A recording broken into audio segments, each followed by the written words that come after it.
Hello God's twin family में आप सभी का हार्दिक अभिनंदन है। आप सभी को भक्ति, शक्ति और मुक्ति की प्राप्ति हो। डियर ट्विंस ऑफ गॉड, सपने में स्त्री देखने का मेन मीनिंग ये है कि दैवी शक्तियां आपसे कम्युनिकेट करना चाहती हैं, आपके जीवन को कोई दिशा देना चाहती हैं। अतः यदि आपकी दिनचर्या अस्त व्यस्त है तो उसे व्यवस्थित करें। दिनचर्या व्यवस्थित कर जीवन में सात्विकता को बढ़ाएं तो दैवी शक्तियां ठीक तरह से आपसे कम्युनिकेट कर सकेंगी, अपने संकेतों को आप तक पहुंचा सकेंगी और आप ठीक तरह से उन दैवी शक्तियों को समझ सकेंगे। स्वप्न में यदि छोटी छोटी बच्चियां खुश दिखती हैं तो ये संकेत है इस बात का कि आप जो भी पूजा, उपासना, अर्चन, वंदन करते हैं उसे देवी माँ स्वीकार कर रही हैं और आप पर अपनी कृपा बरसा रही हैं, आपका साथ दे रही हैं।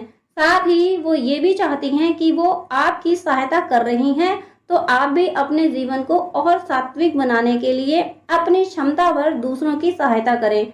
यदि स्वप्न में आपको सुहागन स्त्री दिखी है तो ये इस बात का संकेत है कि यदि अब तक आपका भाग्य साथ नहीं दे रहा था तो सुहागन स्त्री के स्वप्न ने आपको संकेत दिया है कि अब आपका भाग्य आपका साथ देगा।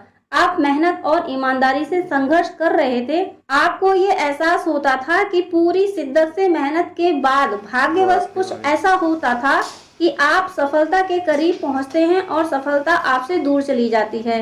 किंतु सुहागन स्त्री के स्वप्न ने आपको संकेत दे दिया है कि अब आपका भाग्य आपका साथ देगा। अब तक भाग्यवश जो मुश्किलें आ रही थी, किंतु अब भाग्यवश आपको आपकी मेहनत का शुभ फल प्राप्त होगा। यदि स्वप्न में आपको प्रेग्नेंट लेडी दिखती है तो ये बेहद शुभ स्वप्न होता है। ये स्वप्न कहता है कि निकट भविष्य में आपके जीवन में बेशुमार सुख समृद्धि आने वाली है, आपका जीवन बहुत सुखमय होने वाला है।